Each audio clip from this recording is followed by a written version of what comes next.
Houthis claim they targeted several warships in the Red Sea, including the U.S. aircraft carrier Harry S. Truman. የየመኑ ሁቲ የአሜሪካን መርከብ መመታትን ተከትሎ ኃላፊነት እንደሚወስድ ይፋ አድርጓል። በየመን በስፋት የሚንቀሳቀሰው የሁቲ ጦር የአሜሪካ የጦር መርከብን በቀይ ባህር የውሃ አካል ላይ መምታቱን አምኗል። ሮም ማለዳ ሁቲ የአሜሪካን መርከብን በቀይ ባህር እንዲሁም የእስራኤል ጦርን በድሮን በቴል አቪቭ አቅራቢያ ኢላማ ማድረጉን አስታውሷል። የሁቲ ኃይሎች ዩኤስኤስ ሃሪ ኤስ ትሩማን የአውሮፕላን ተሸካሚ መርከብና ሌሎች መርከቦችን በቀይ ባህር ቀጠና ማጥቃታቸውን ዓለም ተወቀልም ብለዋል። የአሜሪካ ጦር በርካታ የሁቲ ሰው አልባ አውሮፕላኖችን በአጭር ጊዜ መጥቶ መጣሉንም ተናግሯል። ይህ እርምጃ የተወሰደው በርካታ የትራምፕ አስተዳደር ባለስልጣናት በሁቲ ላይ ስለሚወሰደው ጥቃት ሲወያዩ መቆየታቸውን ተከትሎ ነው ተብሏል። የየመን ሁቲዎች በቀይ ባህር በኩል በሚያቋርጡ መርከቦች ላይ ጥቃት መፈጸም ከመጀመሩ ከወራት በኋላ የመጀመሪያዋ ግዙፍ መርከብን ማስጠማቸው አይዘነጋም።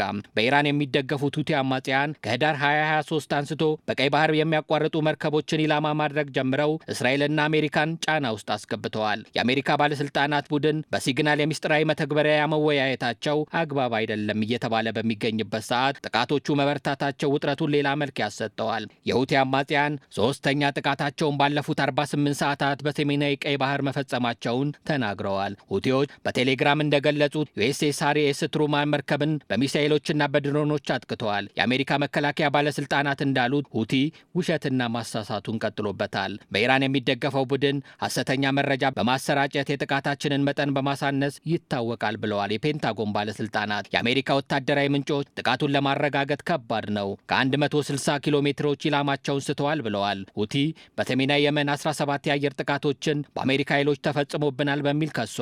ለዚህም አጸፋዊ ምላሽ ሰጥተናል የሚል መረጃ አጋርተዋል። እስራኤል በጋዛ ለምታደርሰው ጥቃት አጸፋዊ ምላሹ የከፋ ይሆናል በሚልም ዝተዋል። የሁቲ አማጽያን ከእስራኤል በኩል የሚቀርብባቸውን ክስ የማይቀበሉት መሆኑንና የአሜሪካ መርከቦችን ከማጥቃት እንደማይመለሱ ይናገራሉ።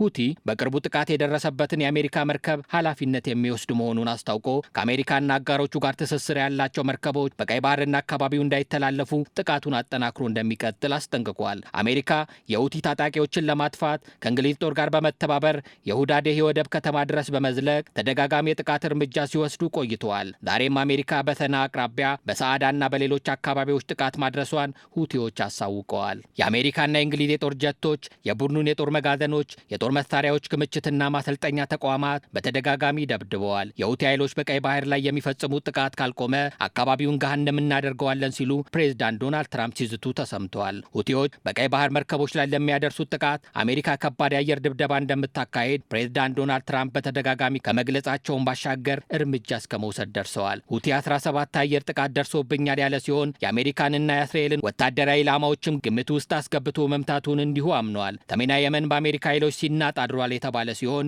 የሐማስ ወታደራዊ ቃል አቀባይ ያህያ ሳሬ እኛም እጃችንን አጣጥፈን አልተቀመጥንም በሚል ለጥቃቱ ኃላፊነት ወስደዋል። ከሳዕዳና አምራን ግዛቶች በተጨማሪ ሌሊቱን በርካታ የሰሜን ምዕራብ አካባቢዎች በአሜሪካ ተመተዋልም ተብሏል። አሜሪካ በቀጠናው የምታካሄደው ወታደራዊ ዘመቻ ሁቲን የበለጠ ለበቀል ያነሳሰዋል። አሜሪካ አጠፋዋለሁ ብላ ጥቃቷን በቀጠለች ቁጥር የሁቲ ወታደራዊ እርምጃ እየተጠናከረ መምጣቱን አነጋጋሪ ሆኗል።